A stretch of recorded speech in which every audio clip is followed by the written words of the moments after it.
진짜 물 마시고 싶어. 지금 너무 건조. 없나? 아니야, 괜찮아. 어쩔 수 없지. 하다가 중간에 뭐 편의점이라도 필요한 거.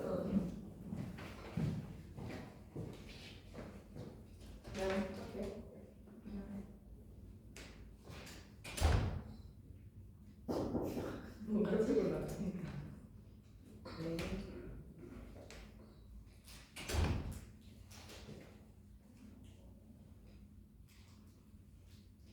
안녕하십니까. 관리번호 3번입니다.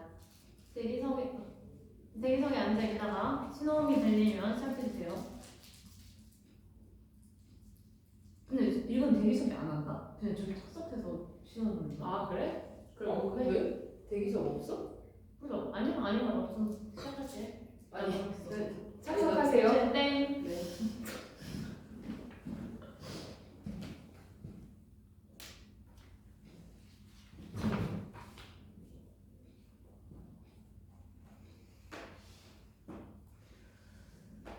구상형 1번에 대해서 답변하겠습니다. 경기교육은 디지털 사회의 변화로서 학생들에게 1인 1 태블릿을 주는 등 다양한 에듀테크 교육 정책들을 펼쳐나가고 있습니다. 이를 통해 학생들은 디지털 시민 역량과 디지털 창의 역량이 더욱더 필요하다고 생각합니다.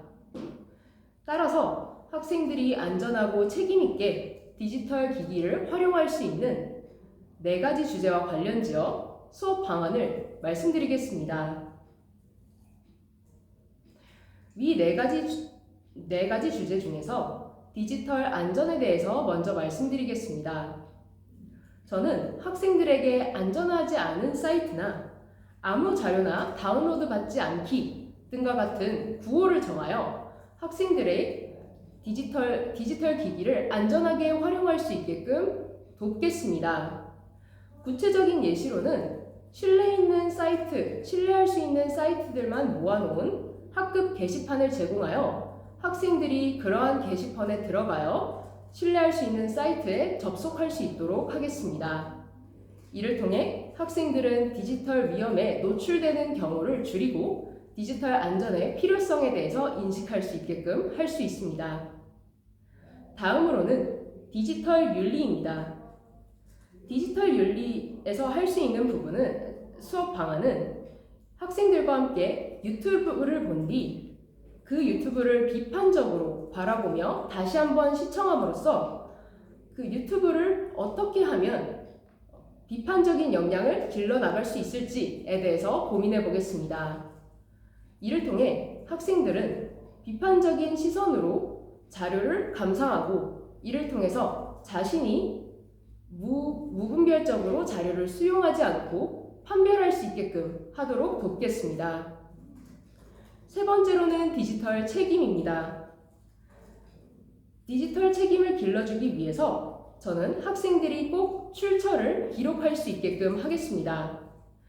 예를 들어서 미술과 연계하여 학생들이 미술 작품을 만든다면 나의 미술 작품을 무분별하게 사용하고 있다면 이라는 내용으로 가정하여 수업을 만들어 보겠습니다.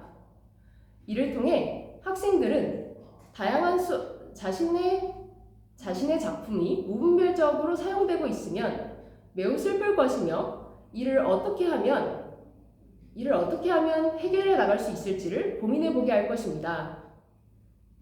이를 통해 학생들은 디지털 책임의식을 기를 수 있다고 생각합니다. 마지막으로 4번째는 디지털 소통입니다. 익명제를 사용함으로써 학생들이 익명에 기대어 올바른 단어를 사용하지 않는 경우가 많습니다. 이를 통해 저는 학생들에게 네티켓을 설명하고 인터넷 고운말 쓰기 활동과 같이 학생들이 실질적으로 인터넷에서 고운말을 사용하도록 돕겠습니다. 이를 통해 학생들은 서로를 존중하는 문화를 형성할 수 있을 것이라고 생각합니다. 학생들이 디지털 사회에서 시민 역량 그리고 창의 역량을 길러나가는 것은 미래 사회에서 꼭 필요한 역량이라고 생각합니다. 이를 길러주기 위해서 저는 학생들이 이 네 가지 교육을 심도 있게 깊이 있게 알아볼 수 있도록 돕겠습니다. 이상입니다.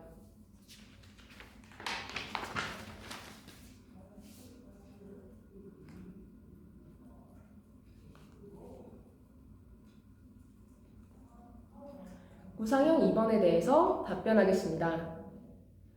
교사와 학부모는 서로 뗄래야 뗄 수 없는 상호 협력 관계에 있습니다. 이러한 상호 협력 관계가 잘 이루어지면 학생들을 더욱더 잘 이해하고 존중하면서 동시에 함께 성장해 나갈 수 있기 때문입니다. 따라서 저는 학생들이 학부모와 교사가 생각하는 이러한 신뢰 관계를 어떻게 하면 형성할 수 있을지에 대해서 먼저 말씀드리겠습니다. 학부모 상호 신뢰를 위한 학부모의 제안은 소통이었습니다. 또한 교사는 교권 강화와 의사소통으로 꼽았습니다. 이처럼 교사와 학부모가 상호 관계가 이루어지기 위해서는 소통과 의사소통이 필수적이라고 생각합니다. 따라서 이러한 방법을 통해 제가 학생과 담임 교사가 상호 신뢰를 높이기 위한 방안에 대해서 두 가지 말씀드리겠습니다. 첫 번째로는 교사와 학부모 편지 쓰기입니다. 교사는 학부모에게 편지를 씀으로써 자신의 경영 철학이나 수업 방안 등을 이야기할 수 있습니다. 또한 학부모는 교사에게 학생이 원하는 것이 무엇인지, 필요한 것이 무엇인지를 요청하는 글을 쓸 수 있습니다. 이를 통해 서로 개개인이 필요한 것이 무엇인지를 명확하게 이해할 수 있다고 생각합니다. 또한 편지는 직접 말하는 것보다 언어를 곱씹은 뒤 글로 작성하기 때문에 존중의 태도를 유지하면서 서로 소통을 이어나갈 수 있다고 생각합니다. 이는 결국 서로를 고려한 의사소통으로 이어나갈 수 있으며 결과적으로 기록으로 남겨질 수도 있습니다. 이렇게 편지를 오고 가는 문화를 형성함으로써 교사와 학부모 사이에 유대감을 형성하고 결과적으로 신뢰감을 높일 수 있습니다. 두 번째로는 전화 상담을 하되 온라인 클래스보드로 학습 내용을 공유하는 것입니다. 학습 내용을 학부모에게 공유한다면 학부모는 학생의 학습 상황을 명확하게 이해한 뒤 교사와 함께 상담을 할 수 있습니다. 이를 통해 오해의 소지를 줄일 수 있습니다. 또한 학생의 상황을 파악한 심도 있는 대화를 함으로써 교사와 학부모의 원활한 소통을 도울 수 있을 것이라고 생각합니다. 저는 교사와 학부모는 서로 돕고 돕는 관계에 있다고 생각합니다. 이를 통해 전에 말씀드렸던 편지 쓰기 그리고 온라인 클래스보드를 활용하여 어떻게 하면 더욱더 협력적인 소통이 일어날 수 있을지 끊임없이 고민하는 교사가 되겠습니다. 이상입니다.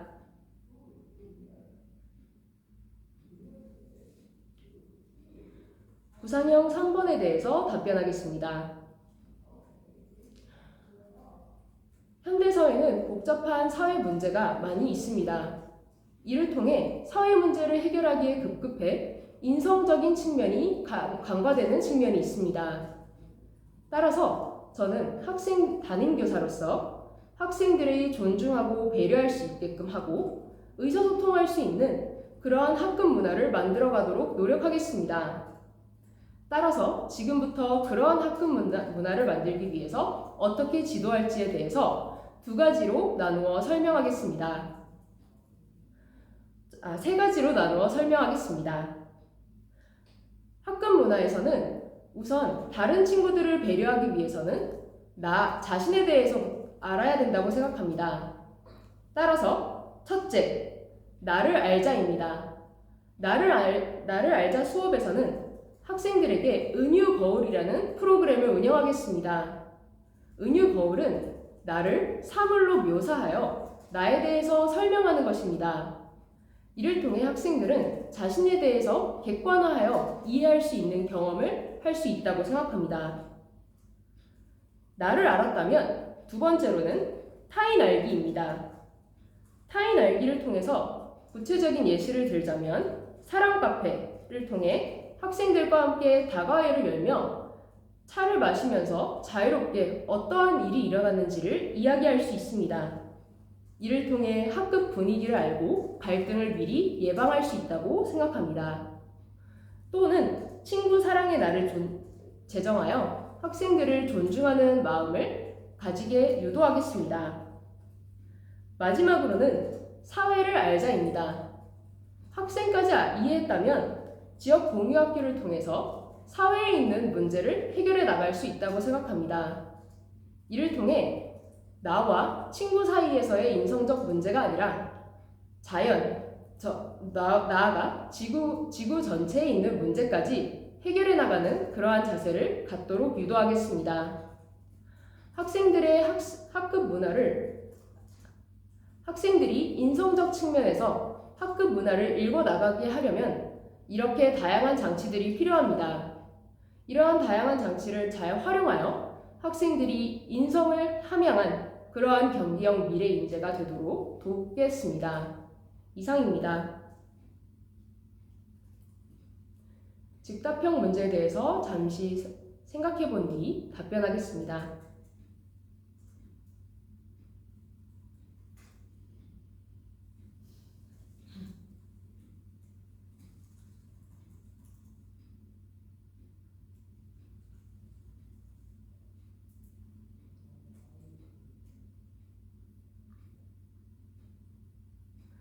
즉답형 1번에 대해서 답변하겠습니다. 경기교육에서는 자율, 균형, 미래 이렇게 세 가지 정책 기조로 학생들의 전인적 성장을 해나가고 있습니다. 따라서 그 중에서 저의 교육관과 가장 관련이 깊은 한 가지를 골라 말씀드리겠습니다. 저의 교육관은 학생들이 학습한 내용을 삶과 연계한 적용 교육을 하는 것입니다. 이와 가장 관련이 깊은 경기교육의 원칙은 미래라고 생각합니다. 미래는 학생들이 자신의 꿈을 실현시켜 나가고 이를 다양하게 고민해보며 성찰해 나가는 그러한 원칙 중에 하나입니다. 따라서 저의 교직관과 많은 연관이 있을 것이라고 생각합니다. 저의 교직관을 통하여 학생들은 학습한 내용을 직접 자신의 주변의 삶과 연관시켜서 알아나갑니다. 이를 통해 학생들이 가지는 미래 측면에서 가진 꿈을 더욱더 구체화시켜 나갈 수 있다고 생각합니다. 예를 들어 저의 수업에서는 어떻게 하면 이 학습한 내용은 너의 삶과 어떤 연관이 있니? 또는 어떻게 하면 우리가 이러한 학습한 내용을 실질적으로 적용해 볼 수 있을까? 와 같은 발문을 통해 학생들의 깊이 있는 사고와 확산적 사고를 유도합니다. 학생들이 자신의 학습한 내용을 고민함으로써 자신의 꿈과 연결짓고 깊이 있게 사고하여 결과적으로 자신의 꿈을 실현시켜 나갈 것이라고 생각합니다. 학생들이 자신의 삶과 연계하여 꿈을 실현시켜 나가는 그날까지 저는 학생들의 확산적 사고와 통찰력을 길러주기 위해서 다양한 발문을 통해 유도하도록 하겠습니다. 이상입니다. 즉답형 2번에 대해서 잠시 성찰한 뒤 답변하겠습니다.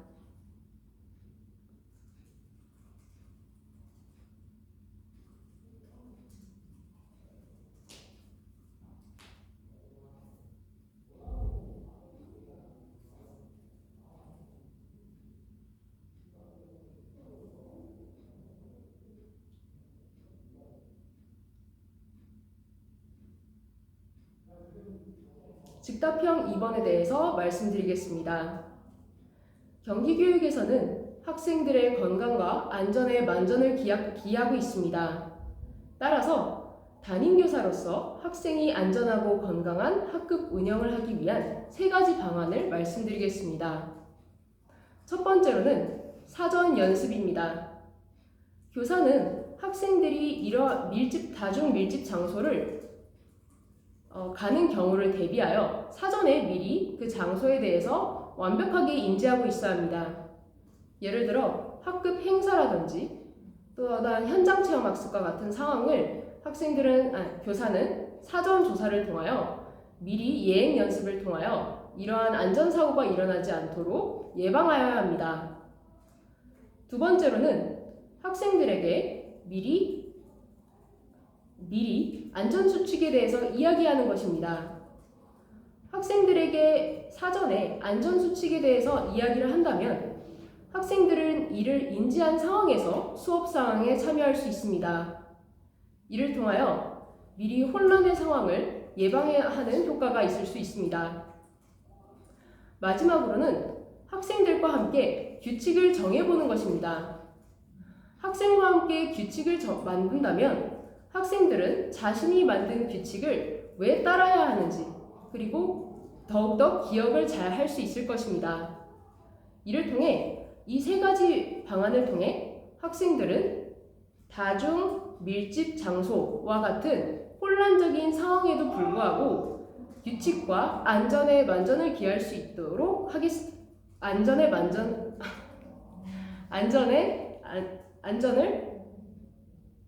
안전하게 활동을 수행해 나갈 수 있을 것입니다. 학생들의 안전 그리고 건강을 지키는 것은 교육뿐만 아니라 교사의 최우선 과제라고 생각합니다. 학생들의 안전을 위해서 사전 조사와 학급 규칙을 만들어 나가는 등 학생과 함께 노력하는 그러한 교사가 되겠습니다. 이상입니다. 시간 날라. 15분 40초. 네. 근데 내가 또 생각났어. 아까 무슨 말을 했는지. 나 저번에 그 우리 크로스 할 때 우리 아직 안 했구나. 아, 네, 끝까지. 네, 알겠습니다. 멘트가 생각이 안 나네요. 교사와 협력하여 학생과 함께 성장하는 경기형 미래 교사가 되고 싶습니다. 감사합니다.